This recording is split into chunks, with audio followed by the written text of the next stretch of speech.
ആഗോള രാഷ്ട്രീയ ഭൂപടത്തിൽ തന്ത്രപരമായ പ്രതിരോധ ശേഷിയുടെ അളവുകോൽ നിരന്തരം മാറിക്കൊണ്ടിരിക്കുകയാണ്.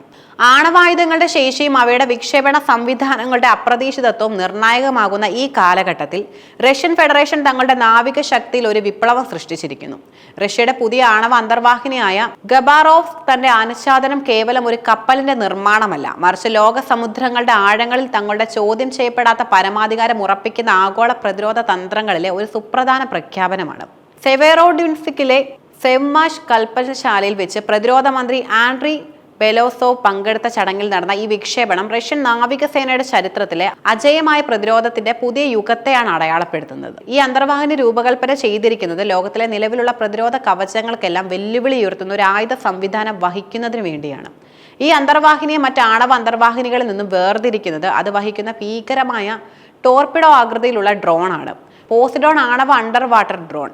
റഷ്യൻ പ്രതിരോധ മന്ത്രാലയം നവംബർ 1 നടത്തിയ പ്രഖ്യാപനം കനത്ത ആണവോർജ മിസൈൽ ക്രൂയിസറായ ഖബാറോവ്സ്കിനെ സ്ലിപ്പ് വേയിൽ നിന്ന് വിക്ഷേപിക്കുന്നതിനെയാണ് സൂചിപ്പിക്കുന്നത്.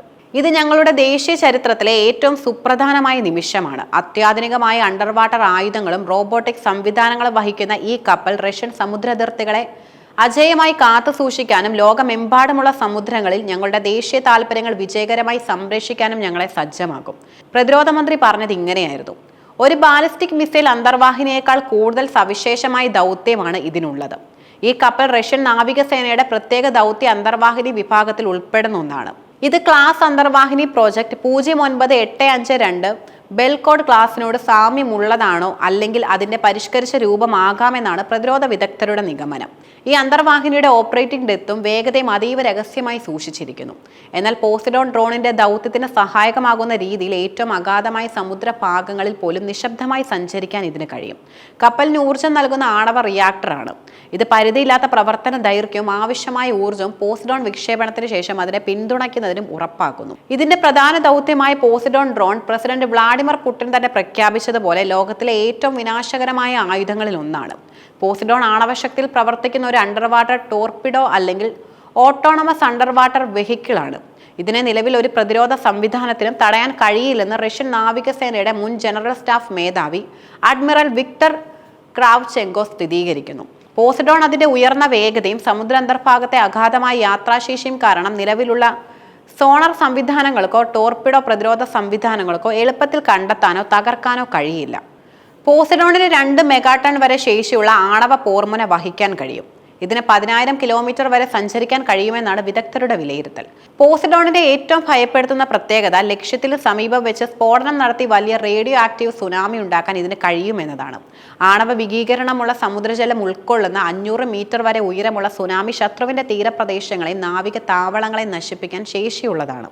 പോസിഡോണിന് ഊർജ്ജം നൽകുന്ന ആണവ റിയാക്ടർ അന്തർവാഹിനികളിലേതിനേക്കാൾ 100 മടങ്ങ് ചെറുതാണ്. ഇതിന്റെ പ്രവർത്തനക്ഷമതയും രഹസ്യ സ്വഭാവവും വർദ്ധിപ്പിക്കുന്നു. ഇതിന്റെ വിക്ഷേപണവും ആഗോള രാഷ്ട്രീയത്തിലും പ്രതിരോധ തന്ത്രങ്ങളിലും വലിയ ചലനങ്ങളും സൃഷ്ടിക്കുന്നു. പോസിഡോണിന് പുറമെ പരിധിയില്ലാത്ത ദൂരമുള്ള ബ്യൂറോവെസ്റ്റനി ക്രൂയിസ് മിസൈലിന്റെ പരീക്ഷണം വിജയകരമായി നടത്തിയതായി പ്രസിഡന്റ് പുടിൻ അടുത്തിടെ പ്രഖ്യാപിച്ചിരുന്നു. ഈ ഹൈപ്പർസോണിക് ആയുധങ്ങൾ റഷ്യൻ ആയുധശേഷിയിൽ ലോകത്തിലെ മുൻനിര ശക്തിയായി തങ്ങൾ നിലകൊള്ളുന്നുവെന്ന് തെളിയിച്ചു. ഈ പരീക്ഷണങ്ങൾ മറ്റ് ആഗോള ശക്തികളുമായുള്ള തന്ത്രപരമായ മത്സരം ശക്തിപ്പെടുത്തുന്നതിന്റെ ഭാഗമായിട്ടാണ് കണക്കാക്കപ്പെടുന്നത്. യുക്രൈൻ സംഘർഷം തുടരുകയും യുക്രൈനിലേക്ക് അമേരിക്ക ടോമോഹോക്ക് ആയുധങ്ങൾ വിതരണം ചെയ്യാനുള്ള സാധ്യതയെക്കുറിച്ചുള്ള ചർച്ചകൾ നടക്കുകയും ചെയ്യുന്ന അതീവ നിർണായകമായ സമയത്താണ് റഷ്യയുടെ ഈ പ്രഖ്യാപനം. റഷ്യയുമായും ചൈനയുമായുള്ള തന്ത്രപരമായ മത്സരം ചൂണ്ടിക്കാട്ടി ആണവായുധ പരീക്ഷണം ആരംഭിക്കാൻ യുദ്ധവകുപ്പിന് നിർദ്ദേശം നൽകിയതായി അമേരിക്കൻ പ്രസിഡന്റ് ഡൊണാൾഡ് ട്രംപും പ്രഖ്യാപിച്ചു. ലോകശക്തികൾ തമ്മിലുള്ള പുതിയൊരു ആണവായുധ മത്സരത്തിന്റെ ഭീഷണി ഇതോടെ ഉയർന്നു വന്നു. എന്നാൽ റഷ്യ അമേരിക്കയുമായി ഒരു ആയുധ മത്സരത്തിനില്ലെന്ന് ക്രെംലിൻ വക്താവ് ദിമിത്രി പെസ്കോവും വ്യക്തമാക്കുന്നു. റഷ്യയുടെ സമീപകാല ആയുധ പരീക്ഷണങ്ങൾ തങ്ങളുടെ ദേശീയ സുരക്ഷ ഉറപ്പാക്കുന്നതിനുള്ള സ്വാഭാവികമായ പ്രതിരോധ നടപടികൾ മാത്രമാണെന്നും ക്രെംലിന്റെ നിലപാടുള്ളത്. ഈ അന്തർവാഹിനിക്ക് ഇനിയും നിരവധി സമുദ്ര പരീക്ഷണങ്ങൾ പൂർത്തിയാക്കാനുണ്ടെന്ന് പ്രതിരോധ മന്ത്രിയും വ്യക്തമാക്കിയിട്ടുണ്ട്. ഈ പരീക്ഷണങ്ങൾ വിജയകരമാവുകയും കപ്പൽ റഷ്യൻ നാവികസേനയിൽ ഔദ്യോഗികമായി കമ്മീഷൻ ചെയ്യപ്പെടുകയും ചെയ്യുന്നതോടെ ആഗോള പ്രതിരോധ രംഗത്ത് റഷ്യയുടെ സ്ഥാനം കൂടുതൽ ശക്തിപ്പെടാനുള്ള സാധ്യതയുമുണ്ട്. ഈ രണ്ട് അന്തർവാഹിനികളും വിദേശ ഭീഷണികളിൽ നിന്നും രാജ്യത്തെ കാത്തുരക്ഷിക്കാനും ലോക സമുദ്രങ്ങളിലെ റഷ്യയുടെ തന്ത്രപരമായ താൽപര്യങ്ങൾ സംരക്ഷിക്കാനും ആവശ്യമായ സാങ്കേതികവും സൈനികവുമായ ശേഷി റഷ്യയ്ക്കുണ്ടെന്നും തെളിയിക്കുന്നു. ഈ പുതിയ പടക്കപ്പൽ സാങ്കേതിക വിദ്യയുടെയും സൈനിക ശക്തിയുടെയും ആഗോള സുരക്ഷാ വെല്ലുവിളികളെ നേരിടാനുള്ള ദൃഢനിശ്ചയത്തിന്റെയും പ്രതീകമായി ലോകത്തിന് മുന്നിൽ നിലകൊള്ളുന്നു.